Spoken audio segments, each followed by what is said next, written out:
What's one thing your parents said when you were young that still impacts you today? My whole life, I carry the phantom limb of a dead twin sister, a constant ache born from my mother's words. But those words were a lie, a betrayal so profound it didn't just break my heart, it shattered my entire reality. Growing up, my mom would tell me stories about my twin sister. She said she died during childbirth, and that I was lucky to survive. She'd look at me sometimes, especially when I was being a difficult kid, and say I carried my sister's rebellious spirit. It started around age 5. She'd pull out this tiny pink baby hat she kept in a special box, telling me they bought matching ones. Blue for me, pink for her. My dad, he never talked about it. He just got really quiet whenever Mom brought it up. Mom believed twins had special connections. She'd ask if I ever felt lonely for no reason, or if I ever felt like someone was missing. And honestly, I did. I always did. I grew up with this persistent emptiness next to me, a space that felt like it should have been filled. Every single birthday, Mom and I would visit this little memorial garden where she said they'd scattered my sister's ashes. We'd leave flowers and a small toy, and I'd sit there, talking to her in my head, while Mom cried quietly beside me. It was our thing. Dad never came. When I was 12, I found Mom sobbing in the bathroom, clutching that little pink hat. I asked her what my sister's name would have been. Mabel, she whispered. She said they'd chosen it because it was my grandmother's name, and it matched mine, Tammy and Mabel. Having a name for her made her feel so real. Then, when I was 16, my dad left. He and Mom had been fighting more and more, and he'd been drinking heavily. The night before he packed his bags, I overheard them. Dad was shouting, "It's not right. It's gone too far." Mom was crying, insisting she was protecting me, protecting us. I'm 24 now. I hadn't spoken to my dad in years. Mom told me he'd moved to Arizona and started a new family. Why wouldn't I believe her? But last month, everything changed. I got a friend request on Facebook. The name, Mabel Campbell. The profile picture, a woman who looked exactly like me. I thought it was some kind of sick joke. My finger hovered over the block button. Then, a message popped up. I think you might be my sister. I was adopted at birth. I've been looking for my birth family. I called my mom, screaming, demanding answers. She hung up. She wouldn't answer my calls for days. My world was spinning. I messaged Mabel back. We video chatted. It was like looking in a mirror. She had the same birthmark on her left shoulder, the same weird double-jointed thumbs, the same laugh. She told me she'd been raised by a loving couple in Oregon who'd always been open about her adoption. When she turned 22, she requested her adoption records and found out she was a twin. She'd been searching for me ever since. I didn't want to believe it. How could this be true? How could my entire life be built around a lie this massive? I drove to my mom's house, something I hadn't done in months. We usually just talked on the phone. Her place was empty. Her neighbor said she'd packed up and left 3 days earlier. No forwarding address. I was losing my mind. I called my aunt, my mom's sister. She wouldn't talk to me either, just said it was complicated and not her story to tell. Desperate, I did the unthinkable. I tracked down my dad. It took some serious digging, but I found him working at a garage in Phoenix. I called the number. A man answered, and I recognized his voice immediately, even after all these years. "Are you Albert?" I asked. He went quiet. I told him who I was. He started crying. He told me everything. He said my mom had severe postpartum psychosis after we were born. Doctors recommended hospitalization, but she refused treatment. She became obsessed with the idea that having twins was dangerous, that one would hurt the other.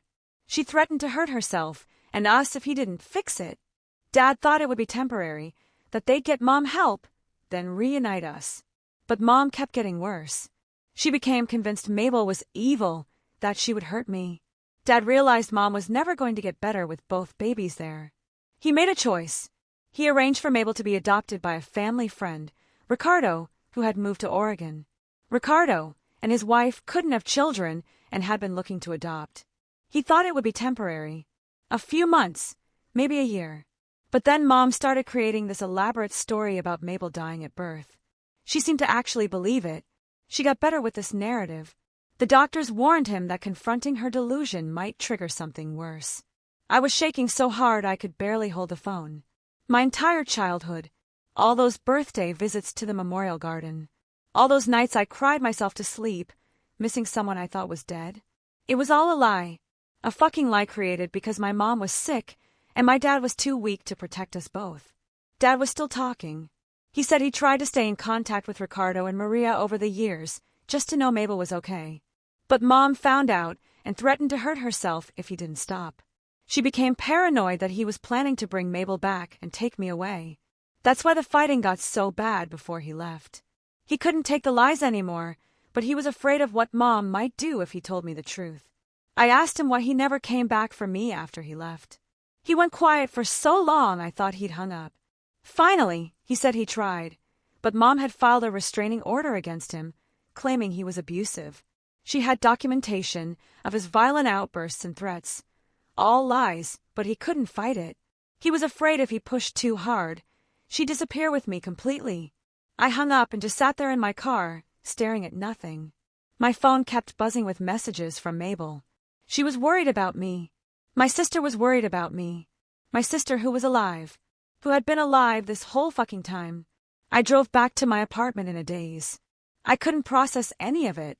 Flashes of my childhood kept playing in my mind. Mom holding that pink hat, crying. Me talking to Mabel at the memorial garden. The emptiness I'd felt my whole life. It wasn't grief for a dead sister. It was the actual absence of my living twin. When I got home, there was an envelope taped to my door. No address, just my name. Inside was a letter from my mom. Her handwriting was shaky, almost unrecognizable. Tammy, by the time you read this, I'll be gone. I'm sorry for what I did to you, to your sister, to our family. I truly believed I was protecting you. In my mind, she was going to hurt you. The doctors called it psychosis, but to me, it was as real as you are. Even now, knowing she's found you, I feel the panic rising. I can't face what I've done. I can't face her. I'm sorry. I had no other choice. The tone of that letter terrified me. I called the police immediately. They took the information but didn't seem too concerned.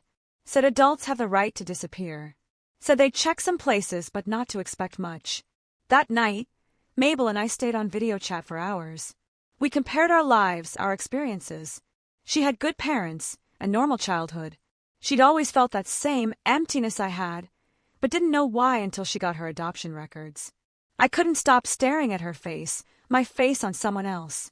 It was surreal and beautiful and heartbreaking all at once. As we talked, I realized something else was bothering me. That little pink hat Mom had kept all these years. If Mabel hadn't died, where did it come from? Why would Mom have it? I mentioned this to Mabel, and she went quiet. Then she said, "My parents gave me a blue baby hat when I turned 18. They said it was what I was wearing when they got me. I felt sick. If Mabel had the blue hat and Mom had the pink one, did that mean Mom had switched our identities? Was I actually Mabel? Was my entire identity a lie, too? I couldn't sleep that night. I kept thinking about Mom's letter, that cryptic line about having no other choice. What did that mean? Where was she? What was she planning? The next morning, I got a call from a hospital 2 hours away. They'd found my mom. She checked herself in under a false name and taken an overdose of sleeping pills. They'd managed to save her, but she was refusing to see me. The doctors said she was in an extreme state of agitation, kept saying she had to finish what she started and protect Tammy while there's still time. I had no idea what to do. Mabel was driving down from Oregon to meet me tomorrow. Mom was in the psych ward, still convinced after all these years that my twin sister was somehow dangerous. Dad was calling nonstop, wanting to know if Mom was okay. My entire life had been shaped by my mom's words about a dead sister who was never dead. The grief, the emptiness, the yearly rituals, all based on a delusion so powerful it tore my family apart. And now I didn't even know if I was really who I thought I was. I needed to see my mom. I needed answers. I needed to know who I really am. And I was terrified of what might happen when Mabel and I walked into that hospital together. I didn't sleep at all after finding out Mom was in the hospital. I kept thinking about her letter, that line about no other choice. The doctors told me she was physically stable but mentally in crisis. They had her on suicide watch and heavily sedated. I spent the whole day pacing my apartment, chain-smoking on the balcony, a habit I'd quit 3 years ago, but suddenly desperately needed. I couldn't focus. I kept opening my phone to look at Mabel's pictures, comparing them to mine. We were identical, not just similar. The same person in different clothes. How could Mom have maintained this lie for 24 years? How fucking broken does your mind have to be to convince yourself one of your children is dead? Dad kept calling. I answered sometimes, ignored him others. He was frantic about Mom, begging me to keep him updated. I was so angry with him, I could barely speak. 24 years. He let this happen for 24 years. I know he was in an impossible situation with Mom's mental illness, but he left me with her. He left me alone with a woman, so delusional she invented a dead twin. I told him Mabel was coming. He broke down crying again, asking if he could come too. I told him not yet. I couldn't handle both reunions at once. I needed to meet my sister first. My sister. The words felt strange in my mouth. I'd spent my whole life talking to a ghost, and now she was driving down Interstate 5 toward me. Mabel arrived around noon the next day. I was standing in my apartment parking lot when her car pulled in. We'd agreed to meet there rather than the hospital. We needed time together first. I saw her through the windshield, and my heart actually stopped for a second. She parked and got out slowly, like she was afraid any sudden movement would scare me off. We just stood there, staring at each other. It was like looking into a mirror, except the mirror was breathing and blinking and had tears running down its face. Neither of us moved. I don't know how long we stood there. Maybe seconds, maybe minutes. Then she whispered my name, and something broke inside me. I don't remember who moved first. Suddenly, we were hugging and sobbing and laughing all at once. Her arms around me felt like coming home to a place I'd never been. She smelled like me, but different. Different shampoo, different laundry detergent, but underneath the same. The exact same. We went up to my apartment and just talked for hours, comparing everything. Our favorite foods, both hate olives. Allergies, both get hives from cheap metal jewelry. Weird habits, both sleep with a pillow between our knees. We showed each other our driver's licenses, laughing at how different our signatures were. Hers was neat and curvy. Mine was a chaotic scroll. It was like finding the other half of myself. All those years feeling incomplete. It wasn't grief. It was literally missing half of who I was supposed to be. But underneath the joy was this current of rage. Every time I looked at Mabel, I thought about what Mom had stolen from us. All the birthdays, all the fights and makeups, all the stupid twin games we could have played on people. All gone because Mom's broken mind decided one of us was dangerous. We decided to visit Mom together that evening. The hospital had called to say she was more lucid, though still refusing to see me. They thought maybe if I just showed up, she might agree to talk. They didn't know I was bringing her worst nightmare with me. On the drive to the hospital, Mabel told me more about her adoptive parents, Ricardo and Maria. They sounded wonderful, stable, loving people who had given her a normal life. They'd moved back to Oregon from Mexico just before the adoption. They had no idea about Mom's psychosis. Dad had just told them he and Mom couldn't keep both babies for personal reasons. They'd stayed in occasional contact with Dad until Mom found out. Mabel had actually found Dad first, about 6 months ago. That's how she got my name and was able to find me online. Dad had begged her to wait, saying he needed to prepare Mom, needed to find a way to tell me. But Mabel got tired of waiting. She wanted to know her twin. I couldn't blame her. At the hospital, we decided Mabel would wait in the car while I went in first. We didn't want to shock Mom too badly. The psychiatric unit was depressing. Beige walls, fluorescent lights, the smell of disinfectant barely covering something worse. The nurse led me to Mom's room, warning me she was still fragile. Mom looked small in the hospital bed. Her hair was tangled, face pale. She had an 4 in one arm and restraint cuffs on both wrists, though they weren't currently attached to anything. Hospital protocol after a suicide attempt, the nurse explained. She started crying immediately, saying she was sorry. She never meant for me to find out this way. I sat in the chair next to her bed, my heart pounding so hard I thought it might break my ribs. I wanted to scream at her, to shake her until her teeth rattled, but she looked so broken already. I just asked her why, just that one word. She turned her face away, staring at the wall. She said the doctors had tried to explain it to her over the years. Postpartum psychosis, severe delusions, paranoid thinking. But none of that explained how real it had felt, How she could still close her eyes and see baby Mabel's face twisted with rage, tiny fingers reaching for my throat. I felt sick hearing this. She described hallucinations of my infant sister trying to strangle me. Said sometimes she'd wake up in the night and see Mabel standing over my crib, even though Mabel wasn't there. Said the voices told her only one twin could survive. That's how it worked with identical twins. One always tried to absorb the other. I asked her about the hats. The blue one Mabel had. The pink one Mom kept. She looked confused. Said they'd always been that way. Blue for me, pink for Mabel. I was Tammy. Mabel was Mabel. At least she hadn't switched our identities. That was one small mercy. I took a deep breath and told her Mabel was here. She went completely still, like a rabbit spotting a hawk. Then she started screaming. Not words, just this horrible high-pitched sound. She pulled against the restraints, so hard the four ripped out of her arm. Blood splattered across the white sheets. Nurses rushed in. They pushed me out of the room while they sedated her. I stood in the hallway, shaking, listening to my mother scream that the evil one is coming to kill me, that she had to save me, that she'd rather die than let Mabel near me. I stumbled back to the car where Mabel was waiting. She took one look at my face and started crying. I told her what happened. We sat there, holding hands across the center console, while Mom's screams echoed in my head. The hospital called the next morning. Mom was awake but heavily sedated. She was asking for me, just me. The doctors strongly advised against bringing Mabel. He said Mom's delusion about Mabel being dangerous was fixed and unshakable. Confronting her with the real, Mabel might push her over an edge she couldn't come back from. Mabel and I talked it over in my apartment. She was hurt, but understood. She'd waited 24 years to find me. She could wait a little longer for Mom. We agreed I'd go alone, try to talk to Mom calmly, see if there was any part of her that could be reasoned with. When I got to the hospital, Mom was sitting up in bed. They'd moved her to a different room with no windows and nothing she could use to hurt herself. She looked almost normal, just tired and sad. When she saw me, she reached for my hand. She told me she loved me, that everything she'd ever done was to protect me. I tried to stay calm. I told her Mabel wasn't dangerous, that she was kind and gentle and just wanted to know her mother. Mom's eyes hardened.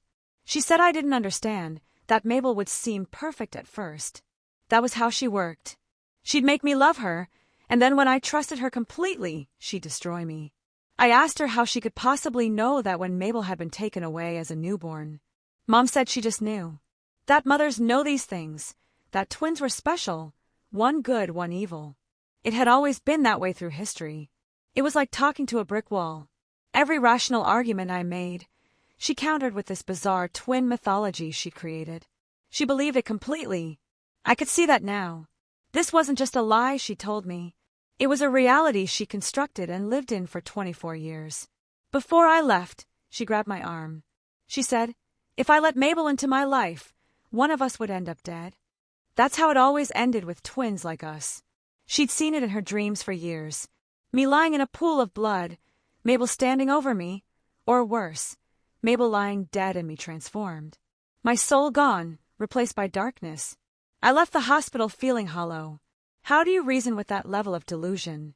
How do you bridge the gap between her reality and actual reality? Mabel and I spent the next few days getting to know each other.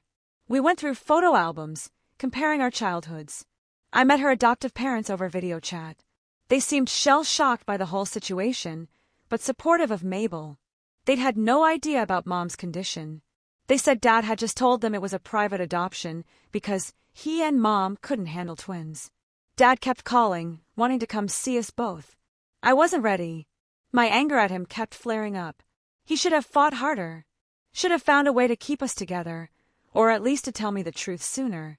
Part of me understood the impossible position he'd been in, but another part couldn't forgive him for leaving me with Mom, for allowing me to grow up talking to a memorial garden where no one was buried.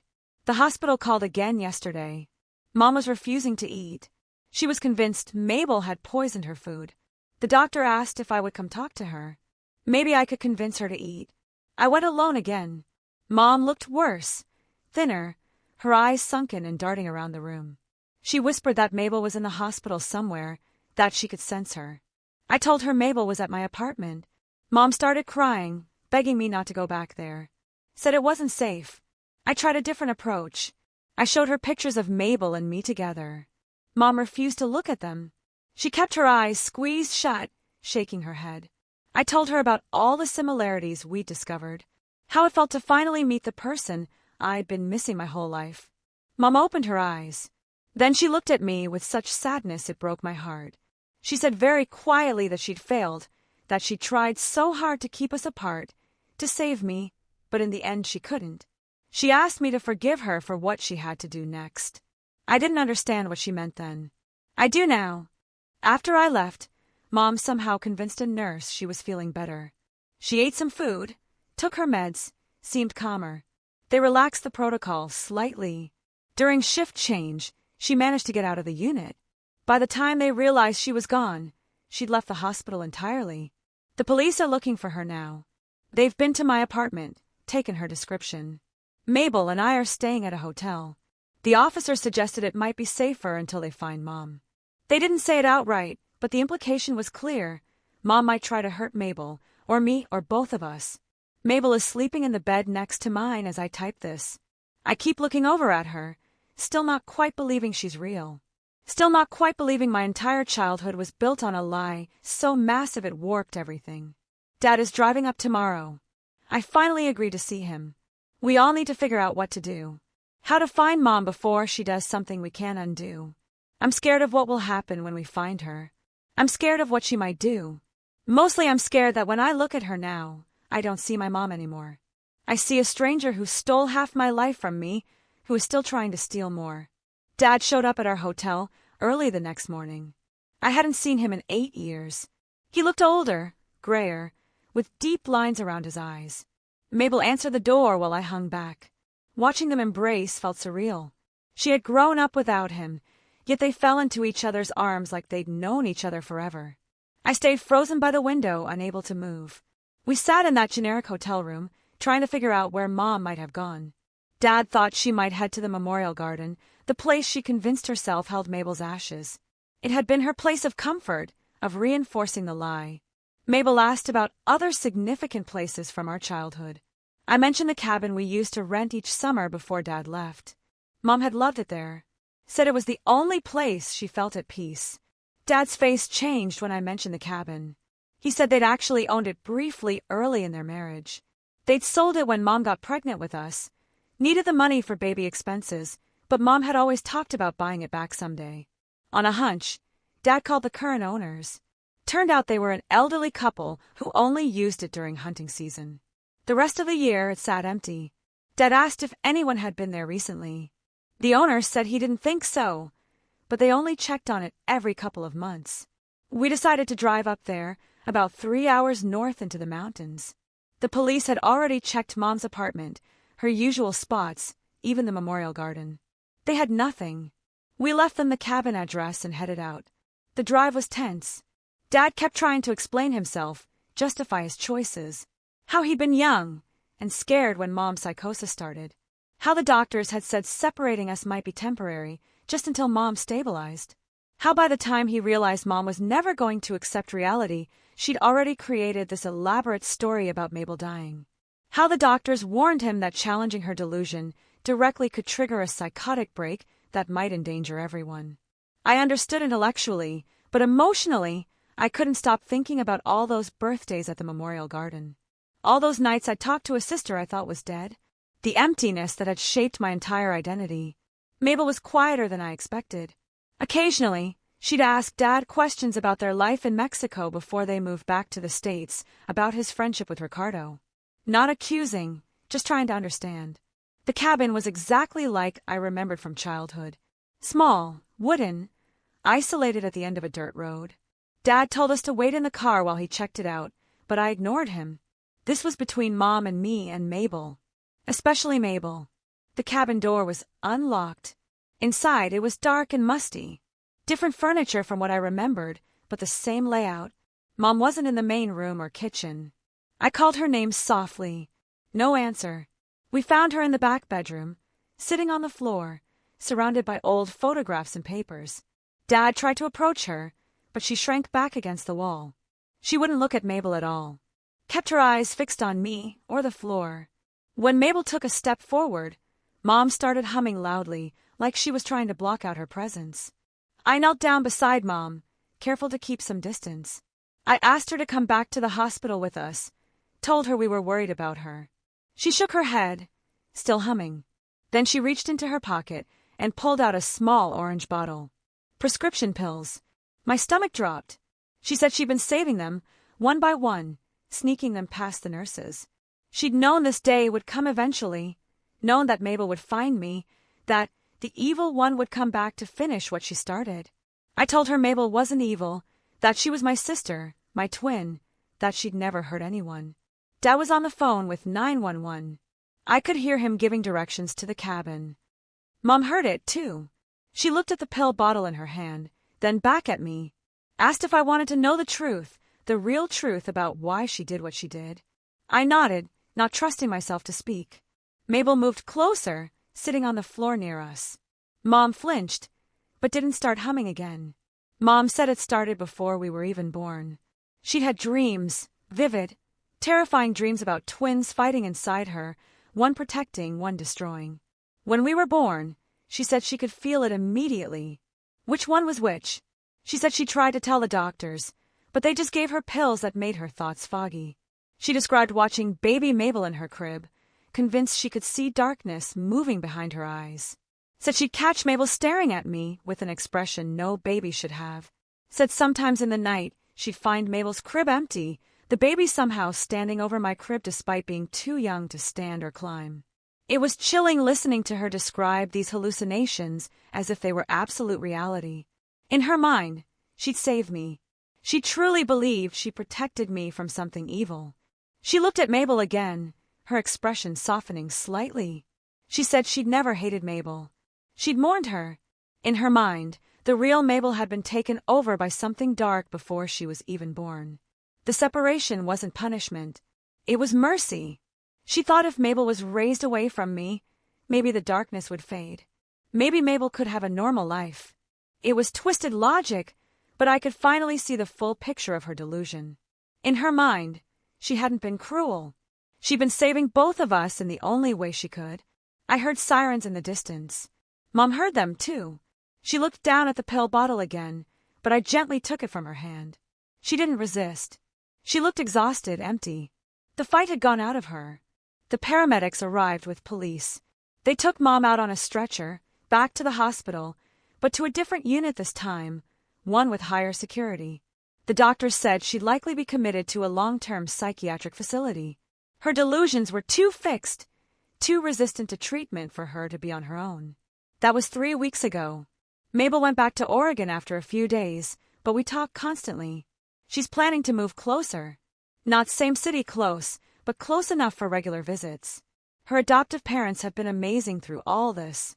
They even reached out to Dad, offered to meet halfway, so we could all have dinner together. One big, complicated, broken family trying to heal.